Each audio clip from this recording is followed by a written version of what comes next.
नमस्कार दोस्तों, क्या आप जानते हो गूगल पर हर दिन 8.5 बिलियन से ज्यादा गूगल सर्चेस किए जाते हैं। ये ऐसा हो गया कि मान लो दुनिया में रहने वाला हर एक इंसान दिन में एक बार कुछ ना कुछ गूगल सर्च करता हो। अपने आप में कोई छोटी बात नहीं है, लेकिन इससे भी कमाल की चीज ये है कि ये सब करना बिल्कुल फ्री है। और ना सिर्फ गूगल सर्च, गूगल का ऑलमोस्ट हर एक product completely free to use है। यूट्यूब पर वीडियोस देखना फ्री है, जीमेल का इस्तेमाल करना फ्री है, गूगल मैप्स का यूज करना फ्री है। इतना सब कुछ फ्री देने के बावजूद भी गूगल की जो मार्केट कैप है वो $2 ट्रिलियन से ज्यादा की है। ये कैसे हो सकता है? कैसे गूगल इतनी सारी सर्विसेज हमें फ्री में दे सकता है, हमसे कोई पैसा नहीं लेता, लेकिन फिर भी इतनी अमीर कंपनी बन गया? आइए समझते हैं दोस्तों इंटरनेट की सबसे फेमस कंपनी का बिजनेस मॉडल आज के इस वीडियो में।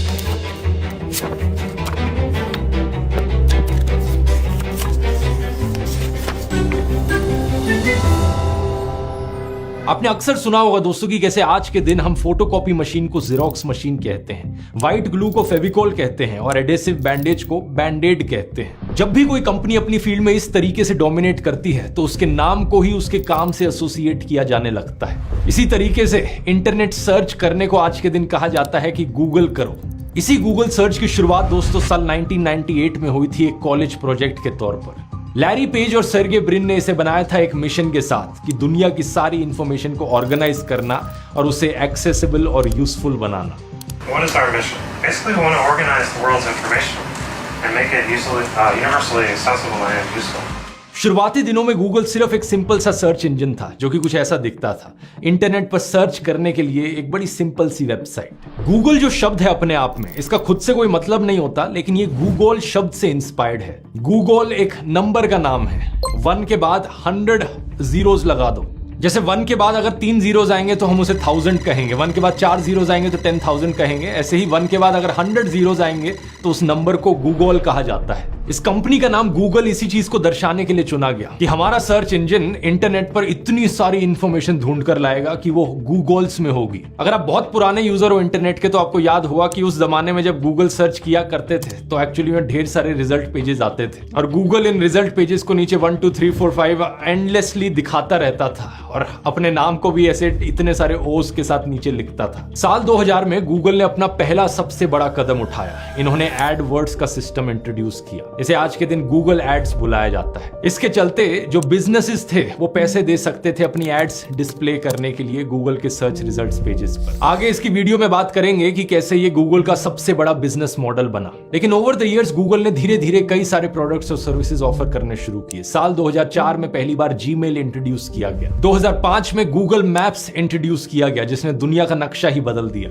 2006 में यूट्यूब को एक्वायर किया गूगल ने, जिस पर आप ये वीडियो देख रहे हो। बहुत से लोग इस चीज को नहीं जानते कि शुरुआत में YouTube अपनी एक अलग कंपनी हुआ करता था। ये सिर्फ 2006 में ही था कि गूगल ने YouTube को खरीदा। इसके बाद 2008 में गूगल एंड्रॉइड को इंट्रोड्यूस करता है, वही मोबाइल ऑपरेटिंग सिस्टम जो ज्यादातर लोगों के फोन में डला हुआ है। इसी साल गूगल अपना वेब ब्राउजर भी लॉन्च करता है, गूगल क्रोम, जो कि आज के दिन दुनिया का सबसे पॉपुलर वेब ब्राउजर है। आगे चलकर गूगल अपने हार्डवेयर प्रोडक्ट्स भी बनाने लगा। इनके पिक्सल स्मार्टफोन्स, इनके क्रोमबुक लैपटॉप्स और स्मार्ट होम डिवाइसेस। आज आर्टिफिशियल इंटेलिजेंस की फील्ड में भी गूगल एक्सपैंड कर रहा है और ये सब सुनकर आपको लगेगा कि एक से बढ़कर एक जोरदार प्रोडक्ट गूगल निकालता रहा और हर चीज सक्सेसफुल होती रही। लेकिन ये चीज सच नहीं है। मैंने जितने भी एग्जांपल्स आपको गिनाए ये सारे सक्सेसफुल प्रोडक्ट्स और सर्विसेज के एग्जांपल हैं। ढेर सारी ऐसी भी चीजें हैं जो गूगल ने ट्राई करी लेकिन गूगल उन सब में फेल हो गया। जैसे कि गूगल प्लस। गूगल ने अपना सोशल मीडिया प्लेटफॉर्म बनाने की कोशिश करी थी फेसबुक के कंपटीशन में, लेकिन ये फेल रहा। गूगल हैंगआउट्स, चैट करने की ऐप जो एक समय पर काफी चला करती थी लेकिन 2022 में से बंद कर दिया गया।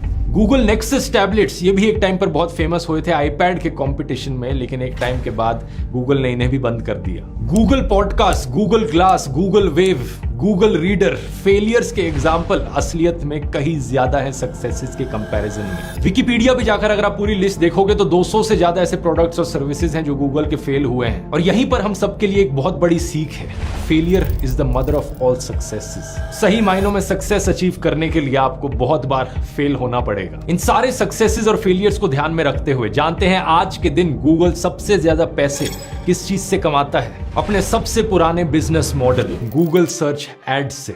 आइए डिटेल में समझते हैं। स्क्रीन पर आप देख सकते हैं साल 2022 के लिए गूगल का रेवेन्यू ब्रेकडाउन, यानी गूगल ने जो पैसा कमाया साल 2022 में वो कहां से कमाया।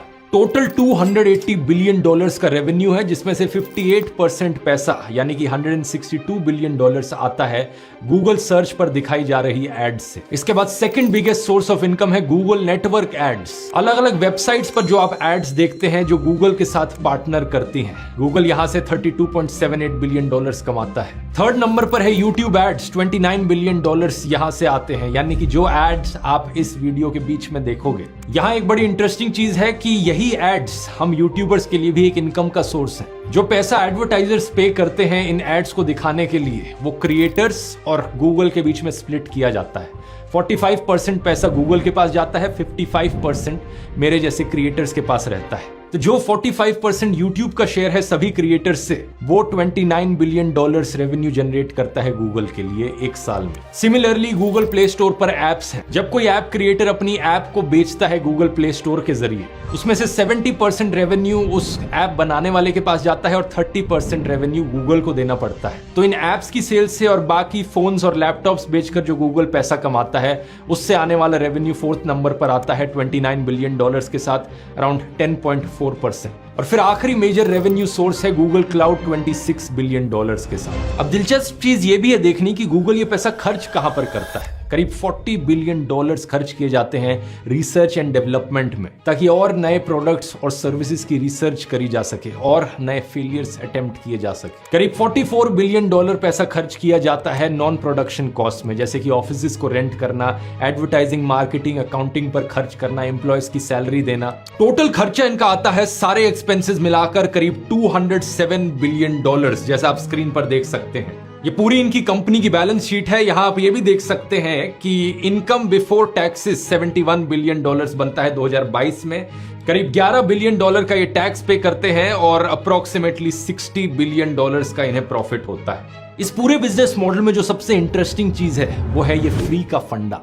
आखिर ये फ्री चीजें देकर कैसे पॉसिबल है प्रॉफिट कमाना? इसके पीछे दो कारण है। पहला तो है कि ये फ्री चीजें सारी कंप्लीटली फ्री नहीं है। बेस लेवल प्रोडक्ट्स के फ्री हैं, लेकिन अगर आपको प्रीमियम सर्विस चाहिए तो आपको पैसे पे करने पड़ते हैं। ये एक बड़ी कॉमन बिजनेस स्ट्रैटेजी है जिसे फ्रीमियम मॉडल कहा जाता है, फ्री प्लस प्रीमियम, और बहुत सी कंपनीज इसका इस्तेमाल करती हैं। स्पॉटिफाई, लिंक्डइन, जूम और अब तो ट्विटर भी इसका इस्तेमाल करता है। सिंपल शब्दों में कहा जाए, जो बेसिक चीज होगी वो आपको फ्री में दी जाएगी, लेकिन अगर आपको प्रीमियम सर्विस चाहिए तो उसके लिए आपको पैसे पे करने पड़ेंगे। जैसे कि जीमेल इस्तेमाल करना फ्री है, लेकिन उसकी स्टोरेज लिमिट है 15 GB की। उससे ज्यादा स्टोरेज चाहिए तो आपको पैसे पे करने पड़ेंगे।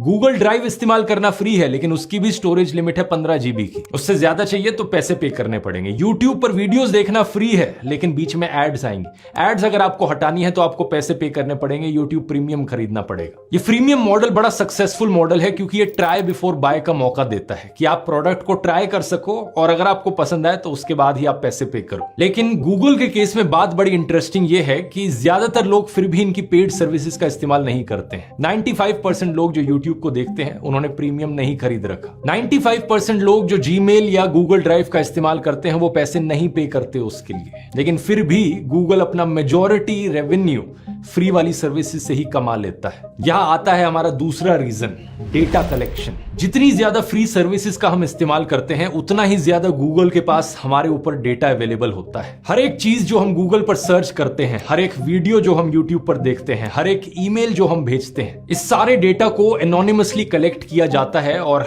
टारगेटेड एडवर्टाइजिंग के लिए इस्तेमाल किया जाता है। आपने ये चीज खुद भी होते हुए देखी होगी। अगर आप यूट्यूब पर किसी हेल्दी रेसिपी के बारे में सर्च करोगे तो गूगल पर वेबसाइट्स पर घूमते वक्त आपको एड्स आने लगेंगी हेल्दी टिफिन सर्विसेज या न्यूट्रिशनिस्ट की। अगर आप गूगल पर दुबई के होटल्स के बारे में सर्च कर रहे हो तो आपको एड्स आने लग जाएंगी दुबई टूरिज्म की, दुबई की अलग अलग टूरिस्ट अट्रैक्शंस की। गूगल एक बड़ी ही एडवांस मशीन लर्निंग एल्गोरिथम का इस्तेमाल करता है टारगेटेड एड्स दिखाने के लिए, और सिर्फ एड्स के लिए नहीं बल्कि नॉर्मल सर्च रिजल्ट्स दिखाने के लिए भी गूगल पर एक बड़े कॉम्प्लेक्स एल्गोरिथम का इस्तेमाल किया जाता है। आपके कुछ सर्च करने पर कौन सी वेबसाइट ऊपर दिखेगी सर्च रिजल्ट्स में, कौन सी वेबसाइट नीचे दिखेगी और कैसे अपनी वेबसाइट को ऊपर रैंक कराना है, ये चीज आज के दिन अपने आप में एक अलग साइंस बन चुकी है। इसे कहा जाता है SEO यानी कि सर्च इंजन ऑप्टिमाइजेशन।